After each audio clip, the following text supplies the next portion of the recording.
قارون کو دولت مل گئی، اتنا بڑا خزانہ تھا اس کے پاس کہ قرآن کہتا ہے کہ ایک جماعت مل کے صرف خزانے کی چابیاں اٹھاتی.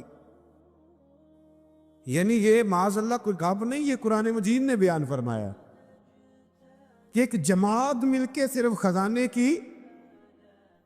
تو حضرت سیدنا موسیٰ علیہ السلام نے کہا زکوٰۃ دو.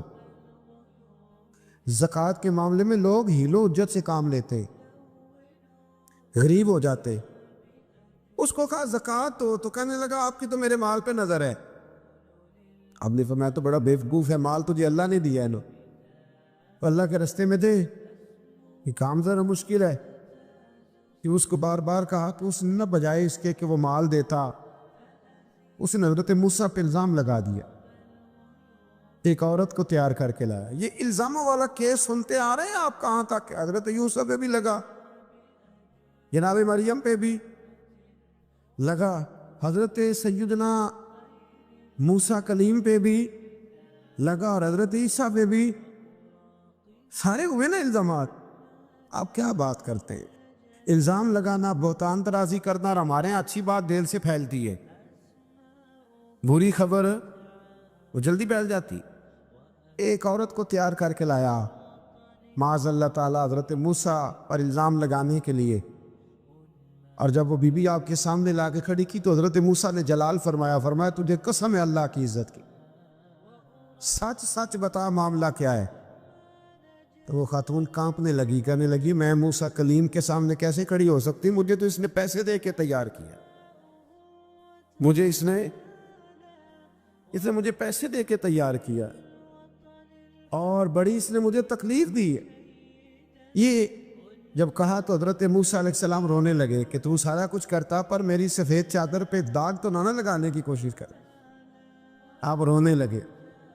آپ یقین کریں لوگ تکلیف دیتے ہیں بعضوں کا، ایسی بات کرتے ہیں جس کا کوئی وجود نہیں ہوتا. تو یہ کچھ لوگ کر دیتے ہیں لیکن وہ سمجھتے نہیں. کہتے ہیں آپ حوصلہ کریں، آپ درویش ہیں. حضرت موسیٰ سے بڑا درویش کون ہوگا؟ کلیم تھے نا اللہ کے، بڑا جگرا ہے نا. لیکن رو پڑے، کہنے لگے تجھے ایسا نہیں کرنا چاہیے. کہنے لگے اللہ اب اسے سزا دے. تو رب کریم نے اس کے سارا ساز و سامان سمیت اسے زمین میں دھنسا دیا. وہ زمین میں غرق ہو گیا اپنے خزانے سمیت. امام اعظم ابو حنیفہ رحمۃ اللہ تعالی علیہ کچھ لوگ حسد کرنے لگے تو ایک عورت ایک دفعہ آ گئی، کہنے لگی کوئی مسئلہ پوچھنا ہے. یہ بڑا کٹھن سا معاملہ ہوتا ہے، جو آدمی جو کام کر رہا ہوتا ہے وہی روپ دھار لیتے. مسئلہ کچھ نہیں، اندر آئی تو باہر سے شور ہو گیا. لوگ آ گئے، کوتوال کو بلا لیا، معاذ اللہ امام صاحب کے پاس بی بی ہے، جیل میں لے گئے، سویرے فیصلہ کریں گے. رات کو نا ساری رات امام اعظم نے نماز پڑھی، ساری رات، اور کہنے لگے اللہ اب تو میں بوڑھا ہو گیا، اس حال میں اب ان سوالوں کا جواب دوں گا. وہ عورت بھی ساتھ بند تھی، اس عمر میں ان سوالوں کے جواب یار بڑا مشکل ہوتا ہے. اللہ اکبر. اس عمر میں امام صاحب رو رہے تھے تو اس عورت کا دل نرم ہو گیا. امام صاحب سے کہنے لگی مجھے غلطی ہو گئی، میں نے پیسے کسی سے پکڑ لیے تھے. حضور آپ تو اللہ کے نیک بندے. امام صاحب کہنے لگے اب ایک نیکی کر، کوتوال سے کہہ کہ مجھے کوئی تکلیف ہے تو میں دوا کھا کے واپس آ جاؤں گا. تو وہ کوتوال تو پہلے ملا ہوا تھا، اس نے اس کو کہا کہ مجھے کوئی تکلیف ہے میں گھر جاتی ہوں، دوا کھا کے واپس. امام صاحب نے سمجھا دیا. وہ گئی تو جو برقع اس نے پہنا ہوا تھا نا نقاب ساری عورتیں، وہ جا کے نا اس نے امام صاحب کی بیوی کو دیا. امام صاحب نے اس کو سمجھا کے بھیجا تھا. وہ برقع گھر لے گئی اور جا کے زوجہ کو ساری بات سنائی. وہ دوائی کھانے گھر چلی گئی اور زوجہ برقع پہن کے تھانے آ گئی. سویرے قاضی کے سامنے بھیج ہوئے تو کہنے لگا جی آپ اتنے بزرگ ہو کے عالم ہو کے بیوی کے ساتھ اکیلے. فرمایا میری بیوی ہے تو میں نے اکیلے ہی ہونا تھا اس کے ساتھ، اور کس نے ہونا تھا؟ جناب آپ کی بیوی. فرمایا بلاؤ میرے سسر کو، اور بلاؤ محلے کی 10-12 عورتوں کو بھی دیکھ لے. انہوں نے دیکھا تو امام صاحب کی بیوی نکل آئی. وہ جتنے تھے نا الزام لگانے والے وہ اب غور سے دیکھ رہے تھے. تو ایک کہنے لگا امام صاحب سے یہ کیا ہوا؟ فرمایا قرآن ہے وَتُعِزُّ مَن تَشَاءُ وَتُذِلُّ مَن تَشَاءُ. یہ قرآن ہے. ہونا کیا تھا؟ رب نے اپنا وعدہ سچا کر کے دکھایا ہے. تو اس نے بھی الزام لگایا، پھر سزا یہ ملی کہ وہ ہمیشہ کے لیے زمین میں دھنستا۔ دولت کون دیتا ہے؟ اللہ دیتا ہے نا، تو اگر اللہ کہے تھوڑی سی واپس بھی کرو، بندیاں دے خرچے بات جانتے تھے، تھوڑی سی واپس مانگ لے تو ہاتھ تنگ ہو جاتا ہے۔ کہ خاتون نے ایک دفعہ مجھے پیغام دیا تو میں بڑی اس کی بات سن کے مجھے عجیب لگا۔ وہ کہنے لگی کہ دوسری جگہ میری شادی ہوئی ہے، مجھے طلاق ہو گئی تھی، تو مجھے ایک تانا روز سننے کو ملتا ہے، تو اتنی اچھی ہوتی تو وہاں نہ رہ لیتی۔ تو بھئی یہ کوئی تانے والی بات ہے؟ کو ضروری ہے کہ بیوی غلط ہوتی ہے تو طلاق ہوتی ہے؟ اللہ کے محبوب علیہ السلام کی 2 صاحبزادیوں کو ابو لہب کے 2 بیٹوں نے طلاق بھیج دی تھی، کس کی غلطی تھی؟ تو آپ کیا کہہ سکتے ہیں یہاں کیوں طلاق؟ تو اتنی جلدی بات تھوڑی کر دیں گے آپ، تھوڑی احتیاط فرمائیں بولنے۔ حضرت عبداللہ ابن عباس فرماتے ہیں میرے نبی پاک علیہ السلام نے میری تربیت فرمائی، اور محبوب پاک علیہ السلام نے فرمایا عبداللہ یاد رکھنا، یہ نوجوان دوست میری بات لکھ لیں، پریشان لوگ میری بات لکھ لیں، جن کے پاس قوت فیصلہ نہیں وہ اس بات کو لکھ لیں۔ حضرت عبداللہ ابن عباس فرماتے ہیں میرے نبی پاک علیہ السلام نے مجھ سے فرمایا تھا عبداللہ سن، اگر ساری دنیا مل کے تیرا کوئی نفع کرنا چاہے، کر نہیں سکتی جب تک میرے رب کی رضا نہ ہو، اور فرمایا ساری دنیا مل کے تیرا کچھ بگاڑنا چاہے تو عبداللہ بگاڑ نہیں سکتی جب تک رب کریم کی حکمت کا تقاضا نہ ہو۔ لوگوں سے ڈرنا، لوگوں کی طرف دیکھنا، ماحول دیکھ کے اپنے راہ کا تعین کرنا، ہر بندے کے خیالات کے مطابق ڈھلنے کی کوشش کرنا، فلانا نہ ناراض ہو جائے، فلانا نہ ناراض ہو جائے، وہ جس نے ہونا ہو جائے، بس رب رسول ناراض نہ ہو۔ اپنی زندگی میں اپنے مالک کو مولا جان کے، بل اللہ مولاکم، اللہ تمہارا مولا ہے، وَهُوَ خَيْرُ النَّاصِرِينَ، وہ بہترین مددگار ہے۔ توجہ جب بھی کریں رب کی جانب کریں، اپنے دل کا قبلہ درست رکھیں، سوچوں کے زاویے سیدھے رکھیں۔ میرے بھائی، مالک جب بندوبست کر دے نا، جب مالک بندوبست کر دے، پھر ایسا بندوبست کرتا ہے کہ لوگوں کے پاس نا چارہ نہیں رہتا۔ حضرت مریم رضی اللہ تعالی عنہا پاک باز تھی، مسجد میں رہی تھی، پر مالک کی حکمت کے تقاضے بڑے عجیب ہیں نا۔ پھر جناب مریم کو اللہ تعالیٰ نے بغیر شوہر کی اولاد عطا کر دی۔ یہ بات ہی ایسی تھی، کسی نے کہا تھا کہ مخلوق تو فنکار ہے اس درجہ کے پل بھر میں سنگے در کعبہ سے بھی اصنام تراشے، تم کون ہو کیا چیز ہے داغے کبابی، لوگوں نے تو مریم پہ بھی الزام تراشے۔ تو لوگوں نے کہا کدھر سے لے آئی بچہ، تیرا باپ تو ایسا نہیں تھا، کہاں سے لے آئی؟ اللہ کرے میں آپ کو سمجھا سکوں، ذرا اپنے آپ کو وہاں کھڑا کریں کہ ایک پاک باز عورت، پاک باپ کی بیٹی، طیب ماں کی بیٹی، اور اللہ کے گھر میں پرورش پانے والی خاتون، ایک وہ وقت اور ایک یہ وقت کہ اس عورت کو کٹہرے میں کھڑا کر کے پوچھا جا رہا ہے کہ معاذ اللہ تیری گود میں بچہ جائز نہیں ہے، کہاں سے لائی ہے؟ اب خود سے صفائیاں بندہ کتنی کو دے، کتنی کو وضاحتیں کرے۔ اور میں نے تو اپنی زندگی میں دیکھا ہے زیادہ وضاحت دینے والے کو بھی لوگ جھوٹا سمجھنے لگ جاتے ہیں، زیادہ وضاحت دینے پر بھی لوگ کمزوری کا اظہار سمجھتے ہیں کہ کمزور پڑ گئے۔ آپ صلح کی کوشش کرتے ہیں، سامنے والا بزدل سمجھ لیتا ہے، زیادہ وضاحتیں بھی کمزور کر دیتی ہیں۔ اب حضرت مریم کو کٹہرے میں کھڑا کر کے کہا بچہ کس کا ہے؟ تو پھر خدا بندوبست جب کرے، اللہ جب مددگار ہو، تو پھر حضرت مریم کی گواہی درختوں سے نہیں دلوائی، اس نے پتوں سے نہیں دلوائی، پھر فرشتے نہیں بھیجے۔ حضرت مریم کہنے لگی مجھ سے نہ پوچھو، وہ جو پنگھوڑے میں ہے اسی سے پوچھ لو، ان سے پوچھو نا، وہ کون ہے پوچھ لو، ان سے کر لو سوال۔ انہوں نے کہا پنگھوڑے میں چند دنوں کا بچہ یہ جواب دے گا؟ مددگار تھا رب، ان کی برات کا اعلان کرنا تھا مالک نے، اور جب مالک اعلان کر دے، جب مالک تیری صفائی دینا چاہے، جب مالک تجھے دنیا کے سامنے نکھارنا چاہے تو پنگوڑے میں لیٹے حضرت عیسیٰ بول کے کہنے لگے انی عبداللہ آتانی الکتاب، فرمایا میں اللہ کا بندہ ہوں، رب نے مجھے کتاب عطا کر کے نبی بنا کے دنیا میں بھیجا ہے، میں اللہ کا بندہ ہوں، کتاب لے کے آیا ہوں، نبی بن کے آیا ہوں۔ پھر پنگوڑے سے اعلان ہو گیا، پھر بچہ بول پڑا، اور یہ ایک دفعہ نہیں بات ہوئی۔ یہ بنی اسرائیل میں ایک جریج نام کے شخص بھی تھے جو نماز پڑھ رہے تھے، بعض نے لکھا ہے نفل نماز تھی، اماں نے پکارا تو آئے نہیں، تو ماں کے منہ سے نکل گیا تو اتنی دیر تک مرے گا نہیں جب تک کسی بے حیا عورت کا منہ نہ دیکھ لے۔ تو وہ عبادت گزار تھے، لیکن لوگوں نے ان کی عبادت، ریاضت، پرہیزگاری کو نہیں دیکھا، بس ایک عورت کو بھیج کے الزام لگوا دیا۔ وہ عورت آیا جایا کرتی تھی، اب آ جاتی ہیں عورتیں، مسئلہ پوچھنے کی نیت سے بھی آ جاتی ہیں۔ ماحول میں کچھ جگہ ایسی بھی ہیں جہاں عورتیں دم کرانے کے بہانے آ جاتی ہیں۔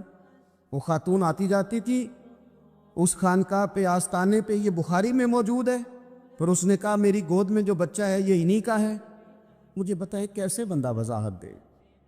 حالات خراب ہو گئے، لوگ کٹیا جلانے لگے، ماحول اور طرح کا بن گیا۔ میرے نبی پاک علیہ الصلوۃ والسلام فرماتے ہیں پھر اس رب کے بندے نے کہا مالک تو کریم ہے، تیری مشیت کا تقاضا آیا جو میری ماں نے جملے بولے تھے، پر اب میں وضاحت دینے کے قابل نہیں رہا، اب تو ہی کرم کرے گا تو دروازہ کھلے گا۔ تو وہ چند دنوں کا بچہ پنگوڑے میں بول کے کہنے لگا میں اس درویش کا نہیں، میں تو فلانے چرواہے کا بچہ ہوں، وہ جو بکریاں چراتا ہے۔ رب کی مدد کو پکاریں، اپنے ساتھ اپنے مالک کی مدد کو شامل کریں، تھوڑے رزق پر بھی گزارا اچھا ہونے لگ جائے گا۔ سارے لوگ آپ کو گرانے کی تدبیریں کر رہے ہوں گے اور مالک آپ کو عزتیں عطا فرما دے گا، اس کی بارگاہ سے حکمت کا تقاضا اور ہو جائے گا۔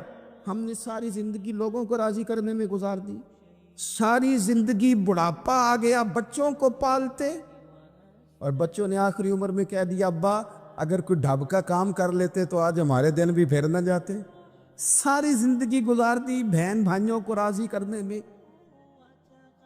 ساری زندگی گزار دی ذمہ داریاں اٹھانے میں، ان کو 99 دفعہ دیا، ایک دفعہ نہیں دیا تو انہوں نے کہہ دیا تو نے تو کبھی دیا ہی نہیں، تو تھا ہی نہیں۔ ساری زندگی محلے داروں، علاقے والوں کو راضی کرنے میں گزار دی۔ اور میں نے ایسے لوگ بھی دیکھے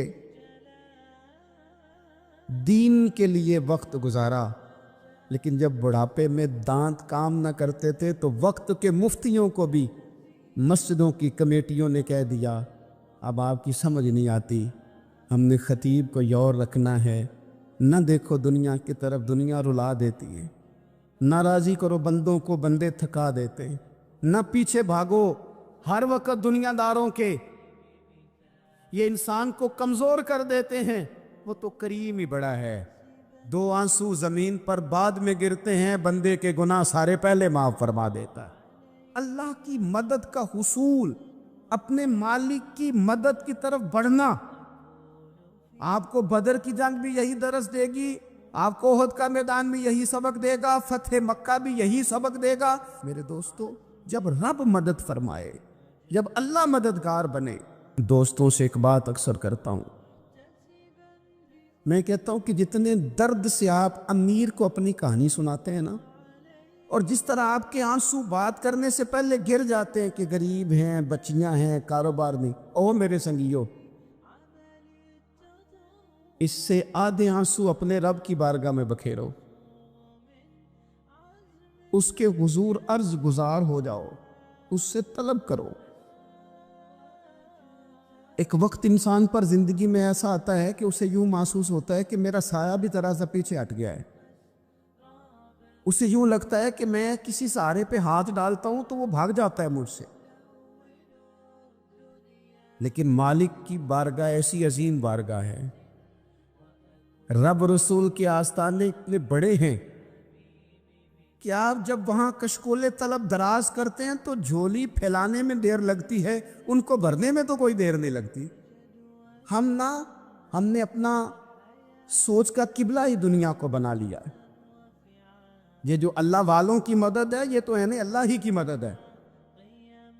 لیکن یہ جو سیٹھوں کی طرف توجہ کرنا، نوابوں کی طرف توجہ کرنا، دنیا داروں کی طرف توجہ کرنا اور اپنا مزاج اس طرح کا بنا لینا، یارو گردن کو جھکا دیتا ہے خیرات کا پتھر، جہاں میں مانگنے والوں کے سر کبھی اونچے نہیں ہوتے۔ اور اقبال کہتے ہیں غیرت ہے بڑی چیز جہان تگ و دو میں، پہناتی ہے یہ فقر کو تاج سردارا۔ میں عرض کروں گا کہ اپنی آپ جب توجہ کا قبلہ اللہ رسول کو بنائیں گے تو رب فرماتے وَيَرْزُقْهُ مِنْ حَيْثُ لَا يَحْتَسِبُ، میں نہ تجھے وہاں سے رزق دوں گا جہاں سے کبھی تیرا گمان بھی نہیں کیا ہوگا، یہاں سے بھی مل سکتا ہے، تو نے سوچا بھی نہیں ہوگا۔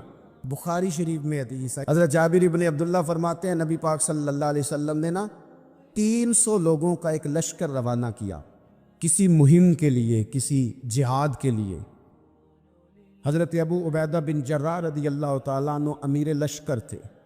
فرماتے غربت اتنی زیادہ تھی، بھوک اتنی زیادہ تھی کہ ایک ایک کھجور دن میں ایک وقت کھانے کو ملتی تھی، اور کچھ دن ایسے آئے کہ اب کھجور بھی نہیں مل رہی۔ فرماتے اتنی زیادہ بھوک لگی مجاہدین کو 300 بندہ پتے کھا کے گزارا ہونے لگے۔ یہ بخاری میں موجود ہے۔ آپ فرماتے کہ دریا کے کنارے ہمارا پڑاؤ تھا، ٹھہراؤ تھا، جب بھوک سے نڈھال ہو گئے نا وَيَرْزُقْهُ مِنْ حَيْثُ لَا يَحْتَسِبُ، اللہ وہاں سے روزی دیتا ہے، گمان بھی نہیں ہوتا۔ فرماتے ہیں ایک مچھلی اللہ تعالیٰ نے دریا کے کنارے بھیجی، فرماتے ہیں وہ تھی تو مچھلی پر پہاڑ جتنی تھی۔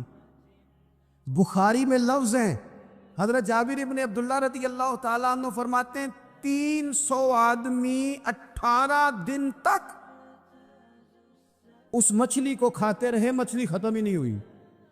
مچھلیاں نہیں، مچھلی کہتے ہیں 18 دن 300 بندہ کھاتا رہا، مچھلی ختم ہی نہیں ہوئی۔ اور فرماتے ہیں کہ اس کی ہڈی نکال کے، کانٹا کہیں گے آپ اپنی زبان میں، کہتے ہیں وہ نکال کے نا تو اس کو کھڑا کیا نا جب، تو اونٹ کجاوے سمیت اس کے بیچ سے گزر جاتا تھا، 2 اس کے کانٹے جوڑے۔ فرماتے ہیں وہ اس کا گوشت ہم کھاتے تھے اور اس کی چربی بطور تیل کے ہم جسموں پہ ملتے تھے، بیماروں کو اس سے سکون آتا تھا، تندرستی شفا ہوتی۔ فرماتے ہیں ہم کھایا بھی ہم نے، اور کچھ لے کے ہم مدینے بھی گئے، اور قربان جائیں نبی پاک نے بھی اس میں سے کھایا۔ ہم نے عرض کی حضور یہ معمہ کیا ہے، یہ ماجرا کیا ہے؟ تو محبوب نے فرمایا تمہارے پاس غذا نہیں تھی، رب نے تمہارے لیے بندوبست کیا ہے، اللہ نے تمہیں دیا ہے۔ مکان شروع کر لیا، ایک صاحب نے مکان بنانے لگے، آپ وہ حساب لگا رہے ہیں، کہتے ہیں میرے پاس اتنے پیسے ہیں، اتنے میں نے فلانے دوست سے کہنا ہے اس نے دے دینے، اتنے فلانے رشتہ دار سے کہنا ہے اس نے دے دینے، اتنے فلانے سے کہنا ہے اس نے دے دینے۔ یہ ساری کاپی بنا کے مکان شروع کر لیا۔ جو روز کہتا تھا نا کوئی حکم ہو جاتے دسی، سب سے پہلے اس کو کہا میاں پیسے چاہیے دین، وہ کہندا ہو کل ہی منڈا ٹوریا ہے، کہدے تو پرسوں 10 تے لب جانے سن۔ میں آپ کو اپنے تجربے کی بات بتا رہا ہوں۔ یہ لوگوں کا خیال ہوتا ہے نا کہ آپ سٹارٹ کریں فلانا کام، ہم آپ کے ساتھ ہیں، اللہ کا ہی کوئی نظام ہے، وہ بالکل بھی نہیں ساتھ ہوتے۔ لیکن ایسا نہیں ہے کہ کوئی ساتھ نہیں ہوتا، اللہ تعالیٰ بڑے اسباب پیدا کرتا ہے، وہاں سے دیتا ہے جہاں سے گمان بھی۔ ہمارا یہ ذہن بن جاتا ہے ہم ساری اپنے حساب سے چلتے، اتنے رشتہ داروں سے، اتنے کون آپ کے ساتھ چلے گا، سوال ہی نہیں پیدا ہوتا۔ یہ سارے کام چھوڑ کے سب سے پہلے 2 رکعتیں پڑھو، اپنے رب کی بارگاہ میں، رسول کائنات کی بارگاہ میں گزارشات اور استغاثے پیش کرو، وہاں سے خیر طلب کرو۔ دنیا دار کیا دیں گے، کیا دے سکتے ہیں، کیا حیثیت ہوتی ہے کسی؟ اللہ کہتا ہے وہاں سے دوں گا۔ تو جو اللہ مال دے وہ لینا چاہیے کہ رشتہ داروں کا مال دیکھنا چاہیے؟ جو اللہ دے وہ لینا چاہیے کہ سیٹھوں نوابوں کی جیبیں دیکھنی چاہیے؟ جو اللہ دے وہ قبول کرنا چاہیے یا دیکھنا چاہیے کون سا آدمی کہاں پہنچ گیا؟ چھوڑو، اپنی مٹی پہ چلنے کا سلیقہ سیکھو۔ کسی کے سنگ مرمر پہ چلو گے تو پھسل جاؤ گے۔ مدد اللہ سے چاہیں، اپنی توجہات کا مرکز رب رسول کی ذات پر بنائیں، پھر آپ محسوس کریں گے کہ بڑی جلدی اللہ تعالیٰ کی مدد آنے لگی ہے۔ کبھی آپ صرف کہہ دیں نا میرا رب میرے ساتھ ہے، اس لفظ میں اتنی طاقت ہے کہ دشمن ویسے زہر ہو جاتا ہے۔ زندگی میں کسی سے بھی لڑائی ہو اچھی طرح سوچ لیں کہ اللہ اس طرف ہے یا اس طرف ہے۔ اگر آپ زیادتی پہ ہیں تو پھر رب مظلوم کی جانب ہے۔ اگر اللہ کی مدد آپ کے ساتھ ہے تو دنیا کی کوئی طاقت آپ کو گرا نہیں سکتی، اور اگر آپ مظلوم کے مقابلے میں ظالم بن کے آپ کھڑے ہو گئے ہیں اور آپ نے رویہ وہ اختیار کیا ہے کہ جس میں مدد نہیں آئے گی، تو پھر یاد رکھ لیں کہ آپ کوئی بھی ہیں، کہاں بھی ہیں، آپ کمزور ہیں۔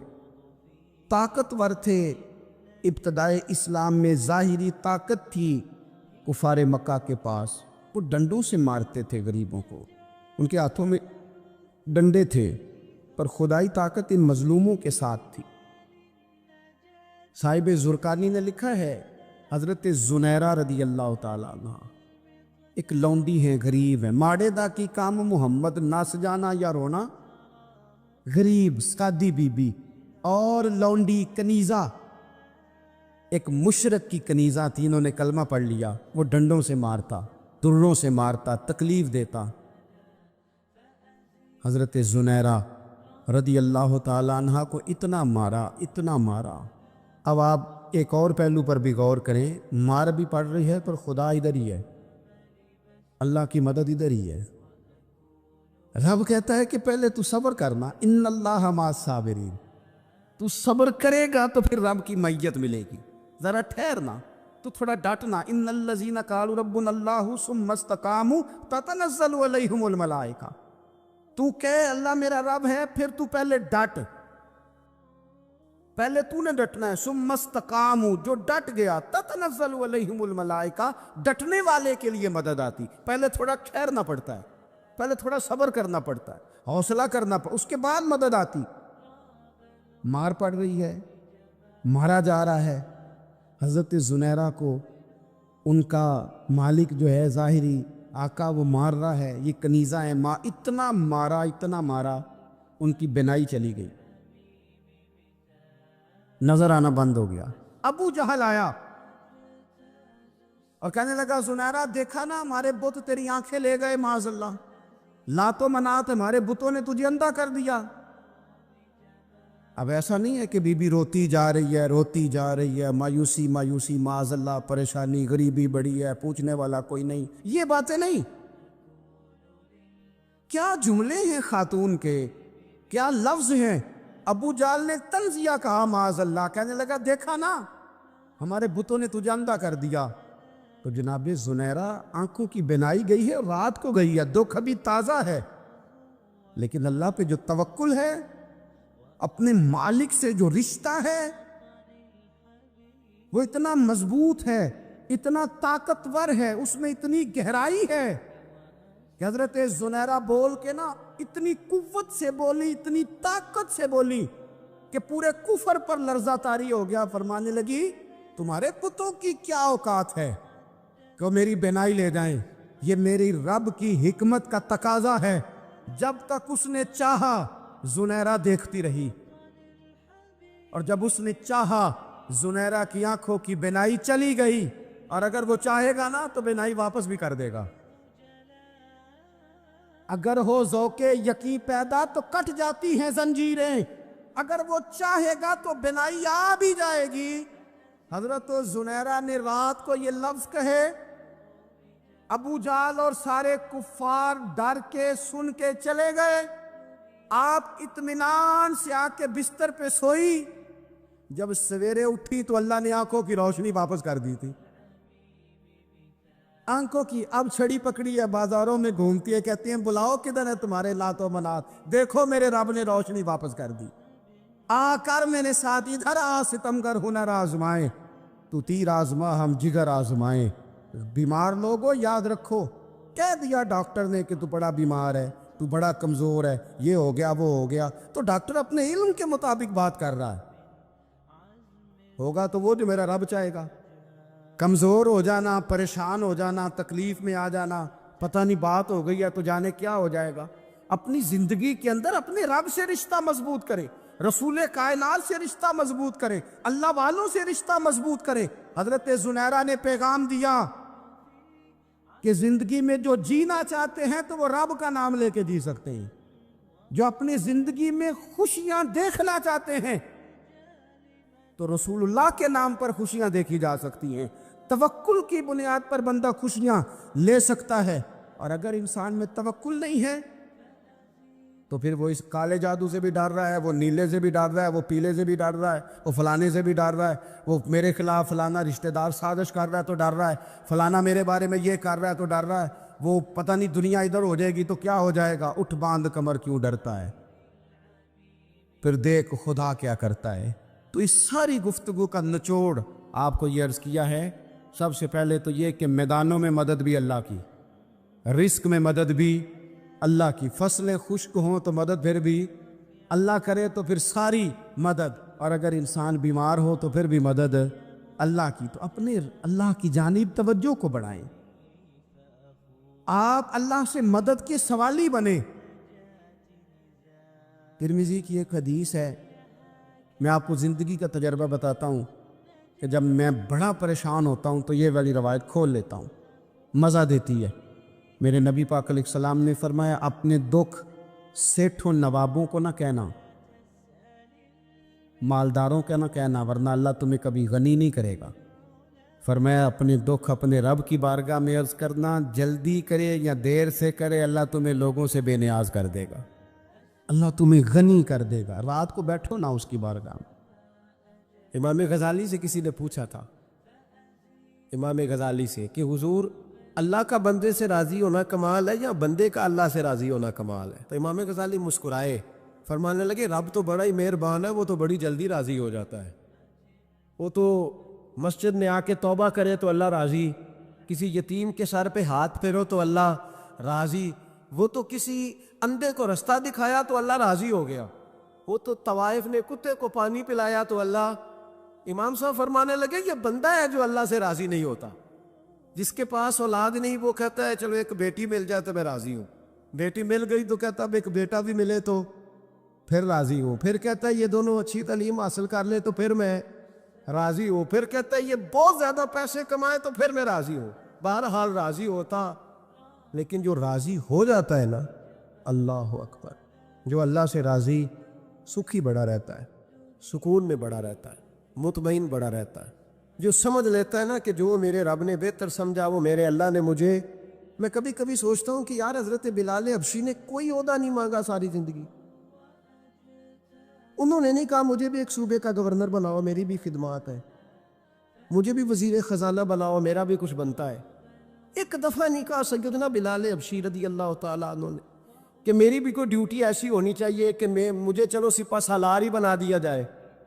ساری زندگی مسجد میں جھاڑو دیا تو اسی پہ راضی رہے، ساری زندگی محبوب کے مہمانوں کا لنگر پکایا تو اسی پہ راضی رہے، ساری زندگی میرے محبوب علیہ السلام کے بچوں کی نوکری کی تو اسی پہ راضی رہے، راضی بالرضا رہے. حضرت سیدنا موسیٰ علیہ السلام نے عرض کی کوہ طور پہ جا کے، مولا میری قوم پوچھتی ہے کہ کوئی ایسا کام بتا جو ہم کریں تو ہم سے راضی ہو جائے. حضرت موسیٰ کی قوم کا خیال تھا کہ تہجد کا حکم آئے گا تو پڑھیں گے، صدقات کا حکم آئے گا تو دیں گے، جہاد کی بات ہوگی تو کریں گے. کچھ جو نیک لوگ تھے ان میں سے انہوں نے یہ پیغام دیا کہ مالک ہمیں بتائے کہ وہ کس کام پہ راضی ہوتا ہے، ہم وہ کام کریں تاکہ اللہ ہم سے راضی ہو جائے. حضرت موسیٰ کلیم کہتے میں نے عرض کی مولا میری قوم پوچھتی ہے کہ کون سا ایسا کام کریں کہ تو راضی ہو جائے. تو رب کریم نے ارشاد فرمایا موسیٰ کہتے میرا خیال تھا کوئی لسٹ ملے گی، لیکن مالک نے ایک جملہ کہا، ایک جملہ، اور تفسیروں کے دریا بہا دیے. عرش کے مالک نے فرمایا موسیٰ ان سے کہو جا کے کہ وہ مجھ سے راضی ہو جائے، میں ان سے راضی ہو جاؤں گا، مجھ سے راضی ہو جائے. بندے اللہ سے راضی ہی نہیں راضی ہوتے، اللہ کی رضا پہ راضی رہیں، مالک کے فیصلوں میں اپنے دل میں کوئی بوجھ محسوس نہ کریں، اپنی زندگی اللہ کے فیصلوں. دیکھیں نا، جو ماں باپ اللہ نے بڑے اچھے سمجھے وہ ہمارے لیے پسند کی، وہ اللہ نے ہمارے لیے جو اس نے ہمارے حق میں بڑے، جو بہن بھائی، اللہ کرے آپ کو سمجھ آئے، جو بہن بھائی اس نے ہمارے حق میں بڑے اچھے سمجھے وہی بہن بھائی اس نے ہمیں عطا کیے. جس بیوی کو اس نے ہمارے گھر کے گلشن میں بہتر سمجھا اس کو لا کے اس نے ہمارے آنگن میں بٹھایا، اور جو اولاد اس نے ہمارے لیے باعث افتخار سمجھی، وہ اولاد اس نے ہمیں عطا فرمائی۔ حضرت نوح علیہ السلام کا بیٹا کافر ہو گیا، پر کسی جگہ انہوں نے شکوہ نہیں کیا کہ مالک یہ کافر کیوں ہوا۔ اللہ کے قبضے میں ہے نا دل، پھیر سکتے ہیں نا، مقلب القلوب ہے، لیکن حضرت نوح نے دعا اللہ کی رضا پر راضی رہے، سمجھو کہ میرے حق میں جو بہتر تھا مالک نے وہ چیز مجھے عطا کر دی۔ ہم یہ سوچتے ہی نہیں کہ ہمیں نہیں پتا ہمارے حق میں بہتر کیا ہے، ہمارے رب کو پتا ہے۔